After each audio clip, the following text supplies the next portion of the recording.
लाडक्या बहिणींना नमस्कार। ज्याप्रमाणे महानगरपालिकेचे इलेक्शनच्या अगोदर लाडक्या बहिणींना हप्ता आला होता, आता त्याचप्रमाणे सध्या आता येत्या 4-5 दिवसामध्ये पंचायत समिती आणि जिल्हा परिषदच्या निवडणुका आहे। या अगोदर देखील लाडक्या बहिणींना पैसे येणार आहे, पण कोणत्या लाडक्या बहिणींना पैसे येणार आहे, पात्र किंवा अपात्र, हा खूप मोठा सध्या गोंधळ आहे। तरी असं वाटतं की सध्या ज्या लाडक्या बहिणींना मागे पैसे मिळाले होते त्यांनाच मिळणार आहे। ज्या महिलांना अपात्र ठरवलं होतं त्या लाडक्या बहिणींचे सध्या पैसे येणार नाही। तर सध्या काही आपण बघतो की विनंती अर्ज वगैरे नवीन टाकलं आहे किंवा आदित्य तटकरे यांनी ट्विट केलं की बाबा लाडक्या बहिणींचे KYC चुकलेले आहे, अंगणवाडी का सेविकामार्फत त्यांची पुन्हा KYC सुरू करू। तर हे तुम्हाला एक प्रामाणिकपणे सांगतो, अंगणवाडी का सेविकामार्फत ही KYC म्हणजे सक्सेसच होणार नाही, कारण की ऑफलाईन ही 100% सांगतो सक्सेस होणार नाही। त्यासाठी तुम्ही महिलांनी एकत्र या आणि जिल्हाधिकारी कार्यालय असेल किंवा महिला बालविकास विभाग असेल तर येथे तुम्ही भेट द्या, यांना जाब विचारा, तेव्हा हे सरकार जागं होईल। आणि एक सांगायचं म्हणजे सध्या आता अजितदादा गेले, त्यामुळे नक्कीच ह्या गोष्टीला वेळ लागणार आहे। आता तुम्हाला सध्या तुमचा आवाज उठवावा लागेल, तेव्हाच हे शक्य होणार आहे।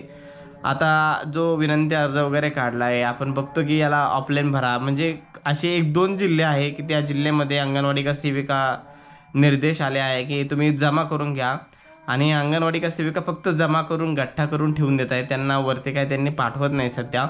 पण असे भरपूर अजून जिल्हे आहेत की ज्या जिल्ह्याच्या कलेक्टर ऑफिसने किंवा जिल्हाधिकारीने अजून अंगणवाडी का सेविकेला निर्देश दिले नाही की तुम्ही फॉर्म जमा करा किंवा लाडक्या बहिणींचे जे विनंती अर्ज आहे ते जमा करून घ्या।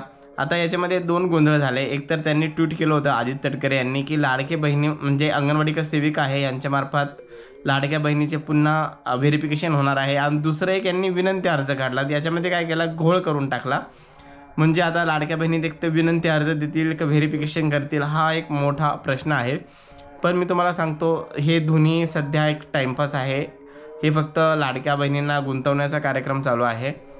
तर पैसे मिळवण्यासाठी एकमेव पर्याय म्हणजे KYC पुन्हा सुरू करणे, आणि KYC केली नाही तरी देखील सरकारने पैसे द्यायला पाहिजे। जवळपास आपण म्हणतो की टॅक्सवाले किंवा सरकारी नोकर असेल किंवा एखाद्या घरातील पेन्शनधारक असेल तर जास्तीत जास्त किती असतील, 1% देखील प्रमाण नसेल, पण 99% म्हणजे 99.99 हे % आहे एवढं। तर हे ज्या लाडक्या बहिणींना ह्या पात्र आहेत पण त्यांना अपात्र ठरवलेलं आहे, या लाडक्या बहिणींना खरं सांगायचं म्हणजे सरसकट यांना जे हप्ते आहे ते सुरू करायला पाहिजे होते, पण सरकारने हे जाणूनबुजून बंद केलेले आहे।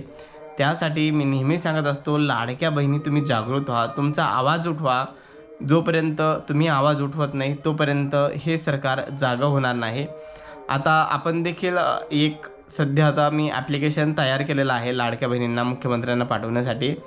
त्याच्यावर काय असणार आहे काय नाही सध्या ते ॲप्लिकेशन माझं चालू आहे, आणि तुमची देखील त्याला सहमती लागणार, म्हणजे तुमचा देखील त्याला सपोर्ट लागणार आहे त्या अर्ज पाठवण्यासाठी।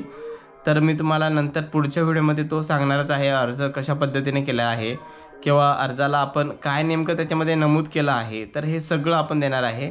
आणि लाडक्या बहिणींना तुम्हाला देखील मी एक अर्ज टाईप करून PDF करून टाकणार आहे किंवा वाचून दाखवाल, तुम्ही देखील आपला तो अर्ज जिल्हाधिकारी कार्यालयामध्ये ग्रुपने द्या। हे तुमचं विनंती अर्ज तर चालूच राहणार आहे, तो इंडिव्हिज्युअल असणार, म्हणजे तुमचं वैयक्तिक असणार आहे विनंती अर्ज तुम्हाला जो। पण मी देखील तुम्हाला एक ॲप्लिकेशन असं तयार सध्या केलं आहे, पण थोडंसं करेक्शन आहे। तर तो ग्रुप वाईज तुम्ही जिल्हाधिकारी द्या, त्याची OC घ्या, म्हणजे हा देखील तुम्हाला एक स्ट्रॉंग एव्हिडन्स होईल। सध्या खूप लाडक्या बहिणी म्हणतात दादा आमच्यासाठी काहीतरी करा, कारण की काय आहे, लाडक्या बहिणी जोपर्यंत जागृत होत नाही ना तोपर्यंत आपण देखील काही करू नये। एका व्यक्तीचं हे काम नाहीच आहे, हे मजबूतीचं काम, म्हणजे जोपर्यंत गट एकत्र येत नाही किंवा सगळे एकत्र येत नाही तोपर्यंत हे काम शक्य होत नाही। तर मी देखील तुमच्यामध्ये सहमत आहे, तुम्हाला नक्कीच मदत करणार आहे। आपण सध्या एक ॲप्लिकेशन सुरू आहे, त्याला म्हणजे त्याच्यामध्ये निवेदनमध्ये काय टाकायचं काय नाही हे सगळं तुम्हाला पुढच्या व्हिडिओमध्ये सांगणार आहे। तर यामध्ये काही नवीन लाडक्या बहिणी असतील तर नक्की चॅनलला सबस्क्राईब करून ठेवा, म्हणजे पुढील जो व्हिडिओ येईल तो तुम्हाला लगेच मिळेल। धन्यवाद।